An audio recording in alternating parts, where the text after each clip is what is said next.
Here is a question about CPTSD and pushing away a loving partner. I have CPTSD, it reads. I am with a loving and fairly regulated partner currently, but I have noticed a tendency in me to seek fights with him unconsciously and then pushing him away.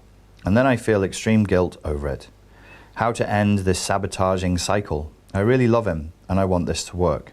Well, if I were you, I would want to know what it was in me that was pushing the person away and wanting to bring conflict into an intimate relationship where there is none. Before I go further on that, just let me say this. To bring conflict into your home, into the safe space that is your shared environment in a loving couple, is a kind of betrayal. I know you already feel guilty, but I want you to be clear about what the effects of this are. You haven't, well, you didn't mention cheating on him, but you are cheating on the contract that you have. Implicit within the contract you have of the relationship is that you can trust each other and that you will not abuse one another. When you bring conflict for its own sake, you're dependent on the other person's love for you to hold the relationship together despite the conflict you've brought. And that is abuse. You're abusing that person's love. Because if they didn't love you that much, the first time you brought conflict unnecessarily to them, they would simply terminate the relationship, right? So let's get very serious about this. Let's call abuse abuse. And let's say I'm effectively abusing my partner. I am misusing their trust.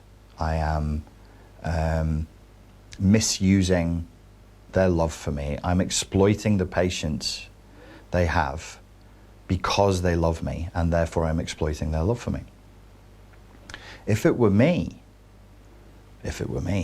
I probably would say to my partner, look, I love you, I really love you, and I don't want to destroy this, but I have this unconscious impulse and I can't stop it.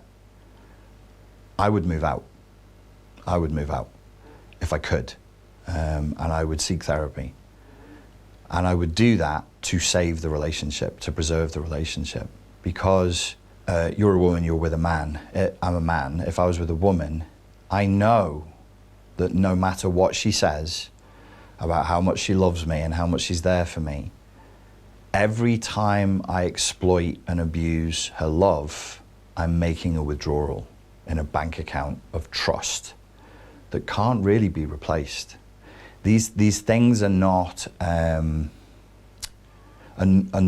easily replenishable, because I'm doing something to her that hurts her for no real reason, for no strong reason. So I would be very, very careful at this point, and I would at least offer to move out and to say, look, when I'm with you, I have this impulse, I'm going to do something terrible, I don't want to do it, I feel incredibly guilty for doing it, but I cannot control my impulses. Any more than I could, I don't know, if you were like a gambler or a drug addict or a serial cheater. You're doing something that hurts your partner because you can't control your impulses. And the next thing I would do is I would go straight into therapy. And I wouldn't rest, I wouldn't stop until I'd found the source of this drive to create chaos, for this drive to create conflict, for this drive that ultimately is withdrawing my partner's trust for me. Why should she trust me later in the relationship, 5 years, 10 years, 15 years down the road, when I'm the same guy who hurt her for no reason other than that I couldn't control my impulses? Why should she trust me?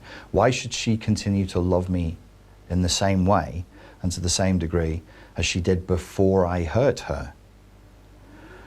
I'm sorry to lay it so heavily on you, but I want to be very, very clear about what we're talking about here, because if I don't, I think what there's a risk of doing is mollifying people and saying, oh, you know, you're hurt, so therefore it's understandable, and if they're psychologically literate, they'll forgive you. Maybe they should, or should not. I don't actually really have a strong opinion about what the morality of that is. I've never really explored it that much.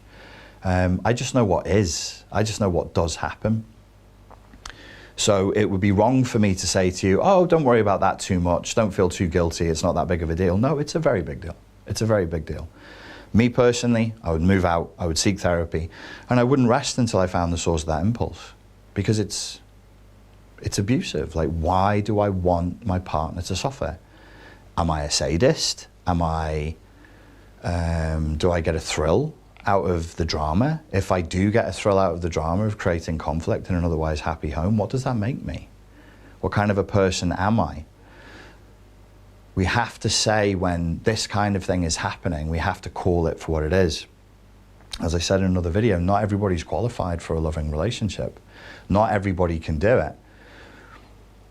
The impulse to push your partner away, the impulse to create conflict where there is none, could be a form of counterdependency. It could be that you fear intimacy. It could be, there's so many things that it could be, that really you have to seek a therapist and you have to go through all of this with them. And then you then, not only do you have to find what the source of this impulse is, you then have to work on it with diligence regularly to completely eradicate it. Abuse is abuse. I wouldn't tolerate, I'm not going to give you a different answer than I would live, because I'm not a hypocrite. I'm not a hypocrite. I wouldn't accept that in myself. I wouldn't accept abusing some innocent girl because I had some problem. I just wouldn't do it. I wouldn't say, oh, but you love me, right? Just fucking put up with this for the rest of your life. Let's still get married. Let's have kids. No, it's not acceptable. It's completely unacceptable. It's abuse. We're not doing that. I wouldn't put somebody through that, even if they told me they didn't mind or they love me or whatever. I just wouldn't do it. So we have to find the source of the impulse, and then you have to eradicate the impulse. Eradicate it. That may require, it's definitely going to require therapy. It's going to require therapy for you to find the source of the impulse. It's going to require therapy for you to eradicate the impulse. And in order for you to create a functioning relationship moving forward, it's highly likely that once you've done that work, the two of you should go into, not therapy necessarily, a kind of relationship counseling. Brief note on this, relationship counseling is changing, which is a good thing. And because we think of relationship counseling and we think, oh, this is what happens when a relationship has broken down. But there is now a way of thinking of relationship counseling, and I think there's even courses and relationship counselors who call it this, where it's actually just relationship strengthening.